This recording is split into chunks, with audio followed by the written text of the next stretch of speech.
யாவர் மேலும் ஆவியை ஊற்றுவேன் என்றீரே. ஆதியிலே ஜனங்கள் மேலே வல்லமையாக இறங்கினீரே.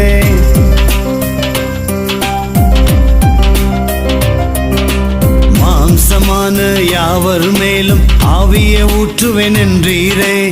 ஆதியிலே ஜனங்கள் மேலே வல்லமையாக இறங்கினீரே.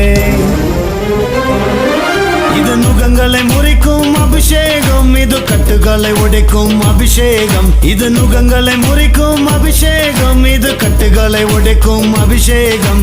வல்லமையின் அபிஷேகம், இது ஆவியின் அபிஷேகம். அபிஷேகம் அபிஷேகம் அபிஷேகம், இது மகிமையின் அபிஷேகம். அபிஷேகம் அபிஷேகம் அபிஷேகம், இது ஆவியின் அபிஷேகம்.